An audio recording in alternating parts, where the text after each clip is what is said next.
So what we're going to do is we're here to expose it, let people tell their story, and let everybody in the public see the horrors of the court system in Suffolk County, New York.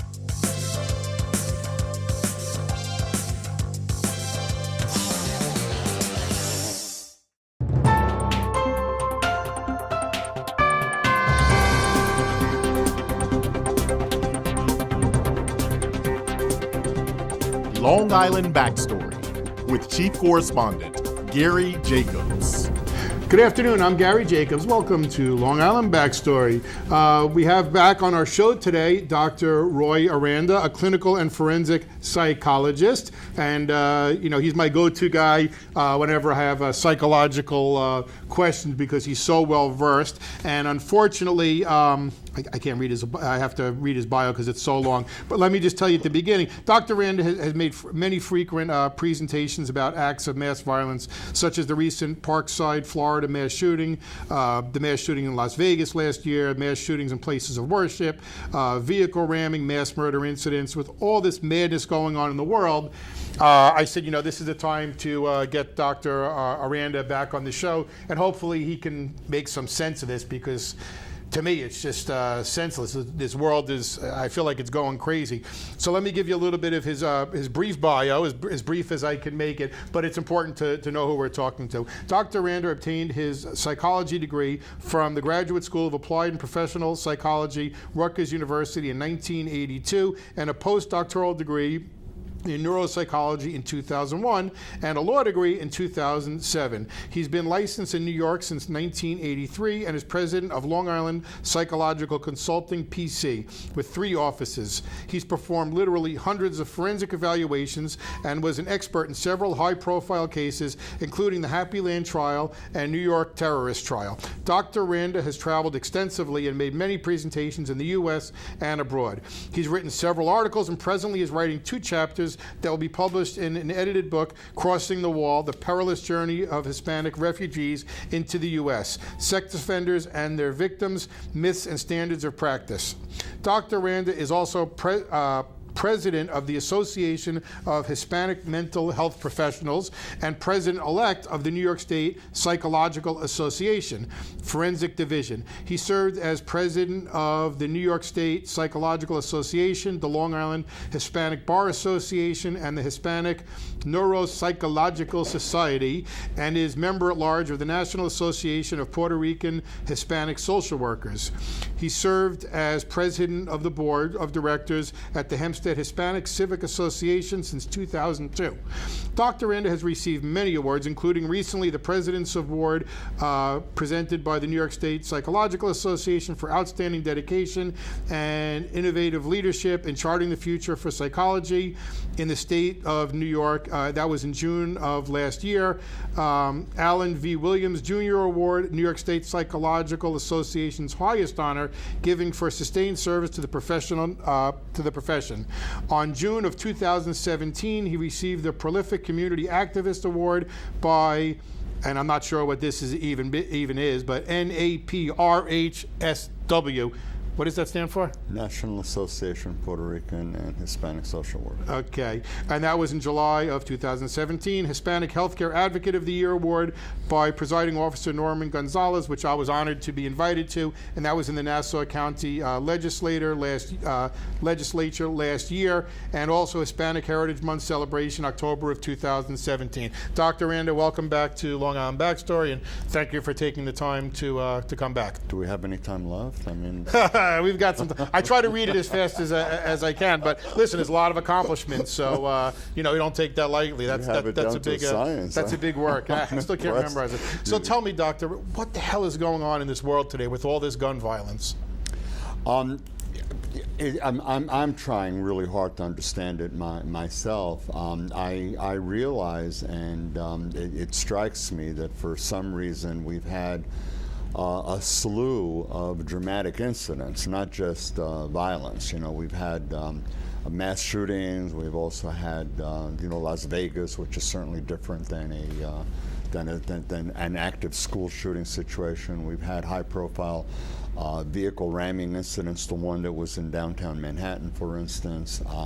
We're seeing a lot of things also take place internationally. Germany, even recently, Germany had had an incident. But notwithstanding, we've also had a lot of natural acts of disaster. We've had the terrible hurricanes in Texas and Florida and Puerto Rico, which was like pretty much devastated.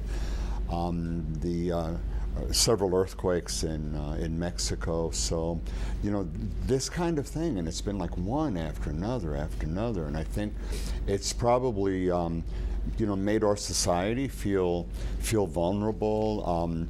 The news media, of course, their job is to give us the news as it unfolds. So we're having a lot of high-profile incidents on television with vivid visual cues. So people are seeing over and over again these horrific scenes, and they're etched in our brains.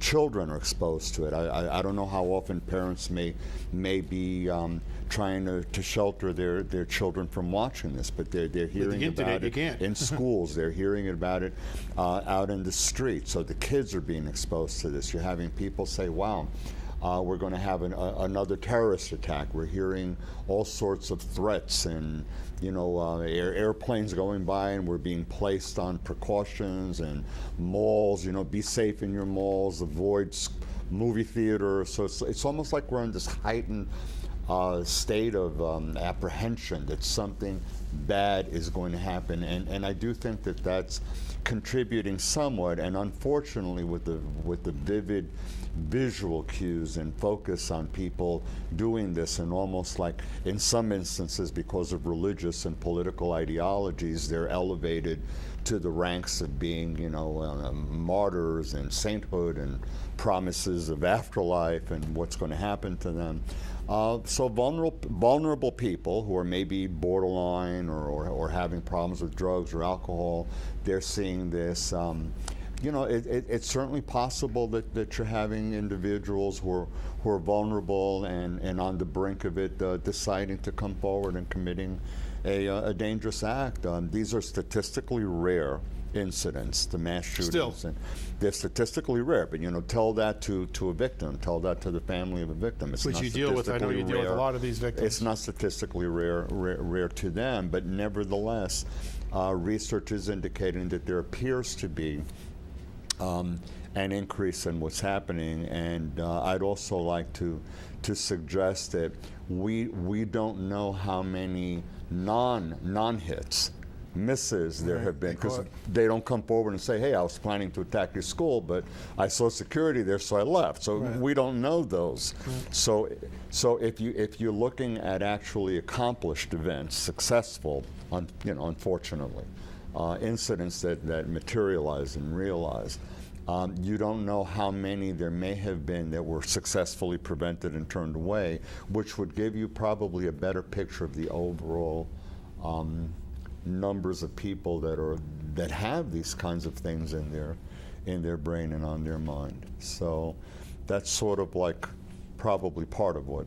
Is it self-perpetuating? Like the more there are, because people, like you said, they see it on TV and they say, hey, this guy became famous, or he was able to get his point across and his message out.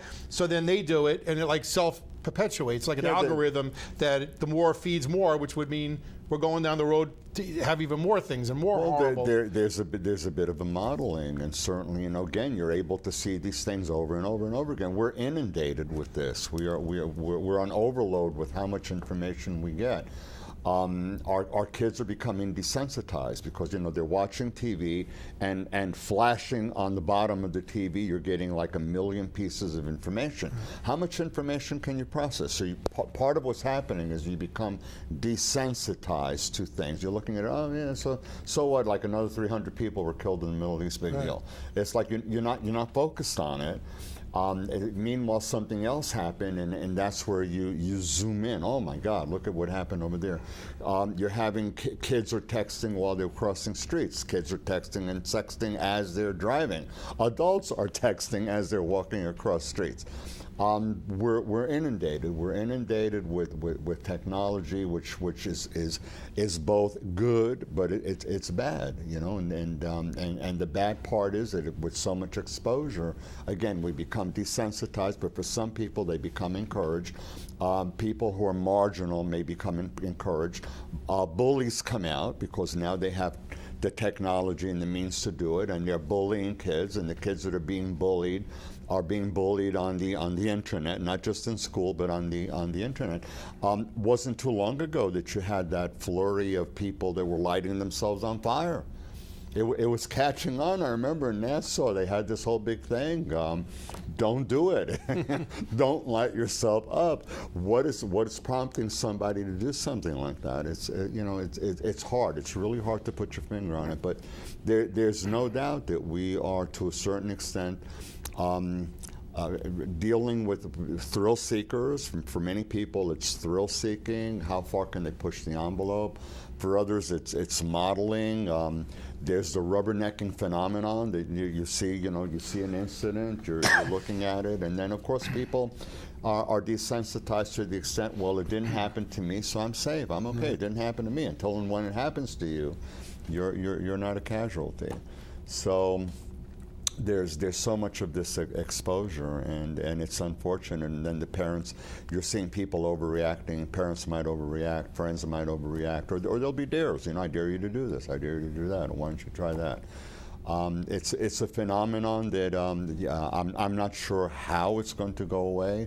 I do think that we need to focus a lot more on positive psychology, on pro-social kinds of activities, and encouraging the news not always just to focus on the death and somebody who threw himself out of a window, but why don't you put a little bit more effort in focusing on the cop who helped deliver a pregnant woman on a bridge. I mean, that's nice. That's pro-social. That's pro-helpful, and focus on giving the awards. At least maybe that's a way of balancing it a little bit and shifting gears so that you're looking more at pro-human and pro-social kinds of behaviors. Well, from a psychological perspective, what can be done to prevent gun violence? If you could do whatever it was, and you talk to whatever, a legislator or the president. I don't think the president watches the show. But here's a reality, and I'm going to try to steer clear of politics, even though I know it's an impossibility. Okay, but the bottom line is, it's not guns that kill people, it's people who use guns, and using guns, they kill people.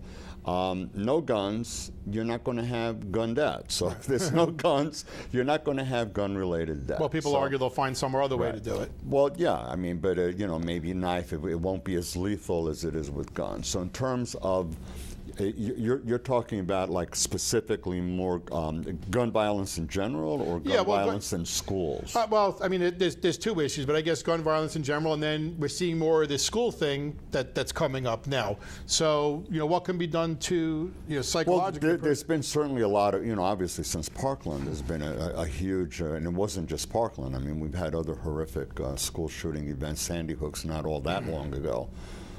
So we've had some horrific mass shootings in schools, and horrific mass shootings in general, Las Vegas and Orlando and stuff like that.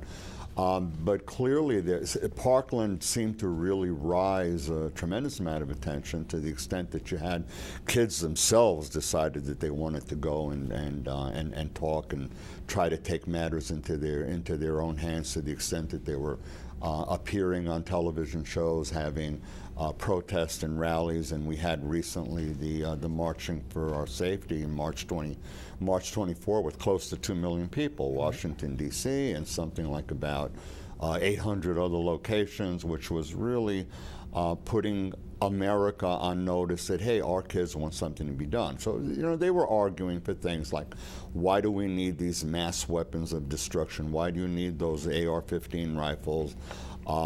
What about, increasing the requirements for being able to have access to a gun, closing the loopholes at gun shows and things like that. So certainly those are certain issues that that can But be those done. are legal issues, and if somebody's mentally ill, they're not going to follow the law, right? So I mean, certainly that's part of it. As you said, if there's less guns and if you don't have access, you can't do it.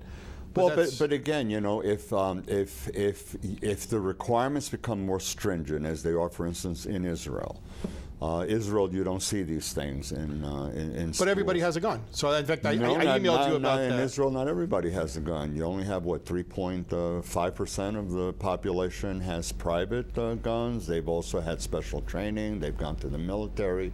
They have to show genuine cause for why they want the gun. But they grow up with guns all the time. Yeah. But they don't have the gun violence. No. So what do you attribute Well, that to? again, older age. They're 27 years old when they're allowed, unless they've been in the military, and then the screening is way more complicated and more carefully done than here. And we have a lot of problems. You have somebody can go here and they can pick up a gun over here. They can pick up a gun somewhere else. You're right that access to guns by people who are potentially at a risk for doing something or committing a violent act, that's not being carefully watched or monitored. The Parkland shooter was an abysmal, was a horrific lapse of judgment. I mean, if you're having people, say former military people, and they're being allowed, or their guns aren't being taken away from them, and then they're allowed to go into someplace and they shoot a place up, who's to blame? Where do you increase the security, the protections of vetting these people, keeping an eye on them, and making sure that the requirements are satisfied? In Israel, I believe that every 3 years, someone who has a gun has to be relicensed. They're required to go to the shooting ranges once a year. It's something, and in that particular country, because the culture's different. There's many different reasons. A lot where they're on guard for terrorism and acts of terrorism and violence, so that it's something they're not necessarily looking for a deranged person going to a school to shoot. You have trained armed guards working for the police department or the military that are protecting the schools and the country. We don't. We don't have that in our schools. We also have, in many instances, the schools are in broken down neighborhoods. The schools themselves are broken down. Security in the school is lax. You're having the doors that are not necessarily locked, so there's access. You could have a parking lot in a school that has bricks lying around. Okay, so you don't have a gun. You got a brick that's lying around. You can take the brick, throw it at someone.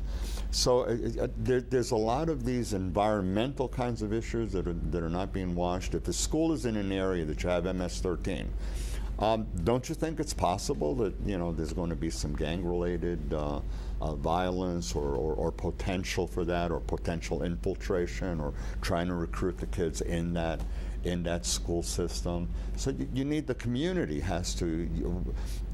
What I would like to emphasize, you need to have a multifaceted approach to solve the problem. It can't just be one thing is cutting down on the weapons, the AR-15s and those kinds of weapons, increasing the requirements, cutting loopholes so that you don't go into this state, you go there if you can't get it somewhere else. But above and beyond that, you have to have community involvement. The school has to partner with police. The school has to partner with churches, with the synagogues that are in the neighborhood. There has to be communication, ongoing communication, talking. You invite leaders to come to the school, and they can share their thoughts. You invite the police to come and give you their sense of what you need to do to improve your security. Let the teachers teach. Make sure that the teachers have the resources that they need. Pay them, for God's sake, a decent salary so that they can teach and don't have to drive Ubers and to make a successful salary.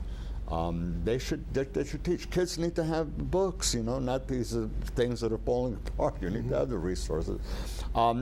There's a lot of training that can be done to identify potential risks. This is something that the school principals, in conjunction with police, with leaders in the community, can do.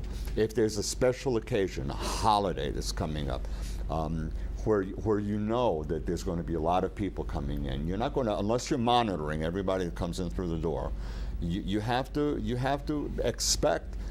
You need to have more security. You have to have cameras that work, lights that work, buzzers that work. All of this, windows that are not cracked or open. You can't have asbestos and debris falling from the ceiling, because that's got nothing to do with guns, but it's going to kill you from toxic exposure. So this is just a sense of the climate that we're dealing with in many of our the environmental needs that are necessary, not just for schools, but for places where there's danger. Look at the thing with the vehicle ramming. There had been previous incidents in that area. Why didn't they previously, and by they I mean people with authority, why didn't at that time they decide to put the post to prevent Take something bad to happen, to prevent the car from driving down there. So it's after the fact. Unfortunately, we do so many things after the fact. Very reactive. It's like you get an incident, and after the fact, you get a knee-jerk reaction. You try to pass laws immediately without thinking about them, and things get done, which is not necessarily efficient or effective, and money is being wasted, and you're not really getting the proper solutions, and you're back to square one when it's something that could have been done 10 years ago. So let me ask you, what about children being raised without fathers? I mean, I personally see that that's part of the problem. If you look at being involved in the divorce and advocacy, I personally look every time I see one of these shooters and I say, were they raised with a father in life? I would say almost all of them are victims of divorce, and most of them were raised without their fathers. Yeah, do you but see the that as majority playing a of role? them don't go on to become shooters. I mean, Right. you're identifying something that I would agree with you, that any time that you have like a child separated from a parent, that it's reasonable to expect that that you would have both parents involved and active and so forth. With that child, but each case would really be unique and would be something you'd have to look at that particular individual. But in some instances where you have like a breakdown or a dysfunctional family, maybe there was a criminal behavior or beatings, domestic violence. That type of exposure is risky, is at risk. This is where you can have the social workers, school psychologists, teachers, school principal, the counselors in school. These are the ones that can sort of keep an eye and monitor children who are showing the effects of it. And what I mean by that, truancy, behavioral changes, becoming more aggressive, exposure to drugs, coming into school with an unauthorized, something that's unauthorized, God forbid, it would be a gun. But other things that are unauthorized could be brought into school. So keeping a check on that, watching, and then reaching out, being able to reach out to kids and their parents and families when there is a need. This is something that can be also done in the community, between COP, social worker, psychologists. They're identifying somebody like in Parkland. They made a complaint. There's been complaints. We think this person is going to do this, or this person has had these kinds of incidents. You can have some sort of a mobile crisis team go. And if they're funded and properly trained, you don't have to deal with emotionally disturbed persons in the news who actually ended up killing somebody or being killed or committing suicide or suicide by cop. But how do we predict it? If somebody's watching and they say, oh, that's the crazy kid next door, or this kid's bullying my kid in school, what predictors do we know that's going to, there's a big step between being a bully and being a murderer. Increased aggression, committing heightened aggressive, more aggressive acts, frequency of the behavior, school truancy, having access to guns, talking about the guns, infatuation with the guns, boasting about it on Facebook or on social media, drugs, alcohol, coming in under the influence, all of a sudden hanging out with gangs. Those are some of the things that are telltale. I do want to point out as well, I don't know how much time we have, but I think it's important to make an observation that with the active school shooters, that pretty much about 80% of them had told somebody knew, a peer, a family member, somebody knew. But how do you know when it's real or they're just saying? 50% had told more than one person. Well, you don't. But because a lot of times people say, I'm going to go shoot up the school. They don't mean it. You know, you do that again, I'm going to blow your head off. Right. You know, if that was 10 years ago, you'd be like, the kid's being, he's pissed off. Yeah. How do you know now? It's scary. How do you know if they're really going to do it? You don't. But if you look at the seriousness of the, if there's a risk factor, you're going to look for the risk factors that are more serious, like more aggressive behavior, criminal behavior. Anything that's more serious, you're going to look at that as a red flag. And if you have several risk factors piled up, and also you're going to look at the period of time. So if there's a change, and during this change over several months, all of a sudden, there's 2, 3, 4 things that are happening, and yeah, you had a loss of a parent. Yes, this thing happened. Yes, you suffered, some extreme issue in your life. This is where you're looking at those risk factors. It doesn't mean that it's going to materialize. It doesn't mean that you're actually going to have it. You can have what's called, false positives. It doesn't materialize. But on the other hand, you're better off at least intervening, because even if. And my argument would be that, and hopefully, that it's not because it's going to lead to a horrific act. But wouldn't you want to intervene with those kids anyway? Right, they need help anyway. Right, you still want to intervene with them. And if they're having some emotional difficulties or learning handicaps, and they're challenged in all of that, they may be victims of bullying, so now they are in turn becoming bullies, or they're more at risk for hurting themselves. We've had a lot of kids who've been the victims of bullying who've taken their lives. So we're not necessarily looking at, gee, how do you know if this person's going to become violent and a potential shooter? You don't. You still need to do something. There's no downside to helping them. You need to educate them. You need for them to grow pro-socially and well-adjusted, not just for now, but for the future. Right. Hey, Dr. Aranda, thank you very much for coming back. I hope that we don't have to have you come back to talk about other mass shootings. Hopefully have you come back for nice things. But well, I would love to talk about pro-social kinds of activities and positive psychology and stuff. So we'll have to have you come back for that. God willing, there'll be no more post-traumatic growth. We did that once. once. We talked about post-traumatic growth, which is a positive. Absolutely. thing. I'm Gary Jacobs, and thank you for joining us at Long Island Backstory.